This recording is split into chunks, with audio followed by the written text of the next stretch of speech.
दोस्तों, स्वागत है मेरे चैनल सिविल बाजार 2.0 में।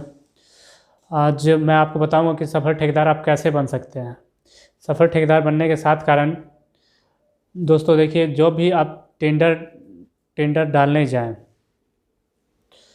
तो टेंडर डालने से पहले उसका लिस्ट जब निकलता है तो सभी ठेकेदार जाके रोड का विज़िट करते हैं कि क्या कैसे है, कौन सा फ़ायदेमंद है, कौन सा ऐसा जगह पे है जहाँ पे बालू सीमेंट अच्छी सुविधाजनक रूप से मिल जाता है, और ये सब करते हैं।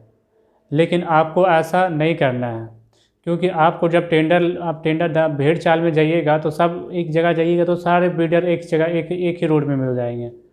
आप ऐसा रोड देखिए जिसमें जिसमें लो जहाँ मटेरियल दूर हो, जहाँ पहुँचना दिक्कत हो, जहाँ रोड को दिक्कत हो, ऐसे जगह जाके आप काम कीजिएगा तो आपको ज़्यादा कम कंपटीशन मिलेगा, जिससे आपको टेंडर मिलने में दिक्कत नहीं होगा और आपको आसानी से टेंडर मिल सकता है और कम कंपटीशन में आपको टेंडर मिल सकता है, क्योंकि ऐसे लोग ऐसे जगह जाते ही नहीं हैं।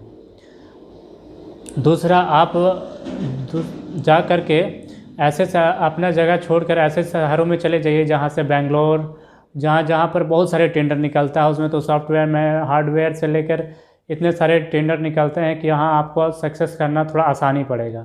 बेंगलोर में जाके कहीं बेंगलोर, चेन्नई या बड़े शहरों में जाके आपको काम थोड़ा जल्दी मिलेगा, क्योंकि वहाँ काम काफ़ी रहते हैं, इस कारण आपको काम मिल सकता है आसानी से।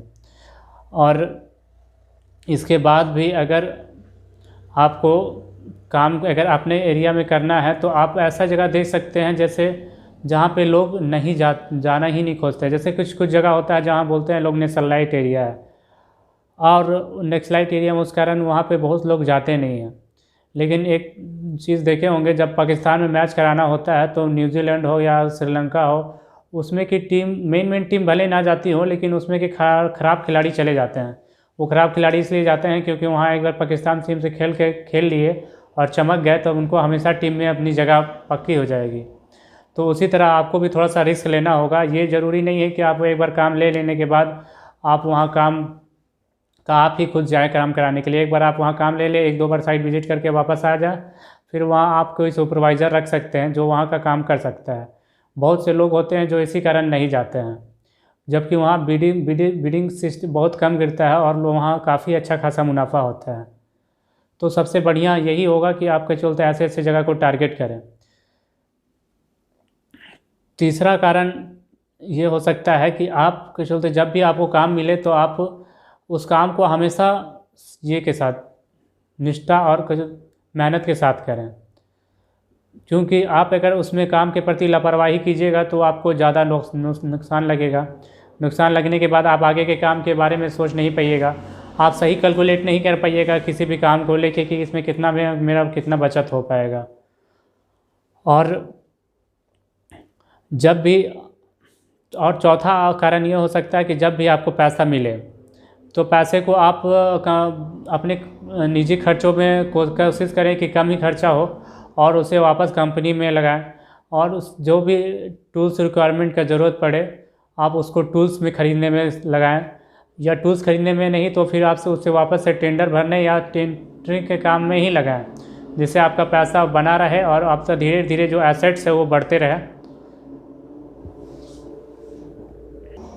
और जो भी ठेकेदार जो भी आप डिपार्टमेंट में काम कर रहे हैं, वहाँ के जो भी डिपार्टमेंट के सर, जेई, एग्जीक्यूटिव, एसडीओ है, उन्हीं के साथ समन्वय अच्छा बना कर रखें, जिससे कि आपको कोई प्रॉब्लम हो तो उससे आसानी से सॉर्ट आउट हो सके।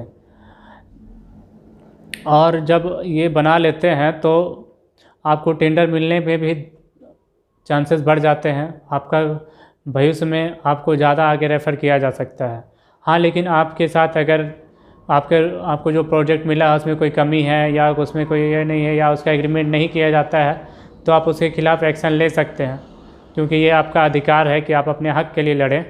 लेकिन जितना ज़रूरी रहे कि आप अपने डिपार्टमेंट वाले लोगों के साथ समन्वय बना कर रखें, जिससे फ्यूचर में आपका काम आसानी हो। और छठा ये हो सकता है कि जब भी ठेकेदारों की मीटिंग होती है तो उसमें आप जाएं, क्या क्या उन लोगों के हो रहे हैं। कभी कभी हो सकता है शेड्यूल पे मीटिंग होते हैं, कभी कभी नहीं होते हैं, तो उसमें आप कभी बिलों पे नहीं जाएं। अगर बिलों पे चले भी जाके 1-2 काम ले भी लीजिएगा तो आप ऐसे में एक काम तो कर लीजिएगा, लेकिन आपके व्यवहार सही नहीं होगा। हम लोगों के टेंडर में भी एक बार मीटिंग हुआ था और मीटिंग में एक जन ने चुपके से बिल्लो डाल लिया था।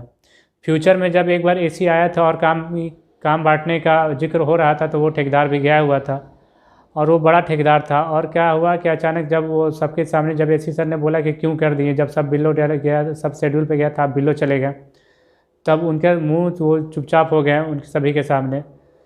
तो ऐसा ना करें, एक काम लेकर आप कभी ये आगे नहीं बढ़ सकते हैं। आज कोशिश करें कि आप मिलजुल कर ही चलें।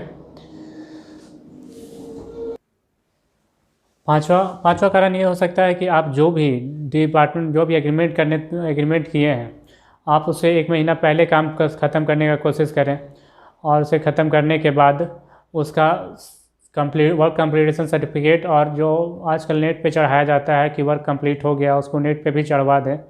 क्योंकि क्या होता है कि कभी कभी बहुत सारे प्रोजेक्ट में मेंटेनेंस का काम दिया जाता है और आप वर्क कंप्लीट का नहीं चढ़ाइएगा नेट पे तो वो आपका शो ही नहीं करेगा, ऑन गोइंग दिखाता रहेगा, जिससे आपको मेंटेनेंस का खर्चा मिलने में दिक्कत हो सकता है। जो 5 साल तक मेंटेनेंस रहता है तो आप हमेशा उसको चढ़ा दें, जिससे कि ये आगे आपको दिक्कत ना हो।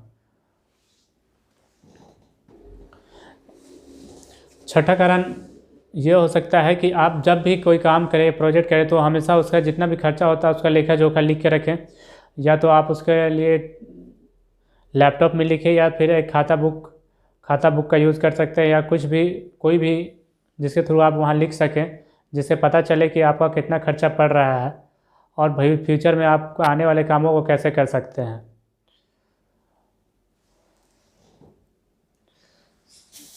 सातवां कारण ये हो सकता है कि आप जब भी साइट पे कोई जांच के लिए कोई भी जाते हैं तो आप खुद जाएं और अपने काम के जो किए हैं उससे अच्छे से बताएं, कि आप अपने जो भी क्वालिटी है उसमें आप दिखाएं कि सर ये मैंने इस चीज़ को इतनी बढ़िया से किया है, आप देख सकते हैं। दोस्तों, मैं इसी तरह की वीडियो अपने चैनल पर डालता रहता हूँ। वीडियो अच्छा लगा तो चैनल को लाइक कीजिए। इसी तरह के और वीडियोज़ के लिए सब्सक्राइब कीजिए और बेल आइकन दबाना ना भूलें। धन्यवाद।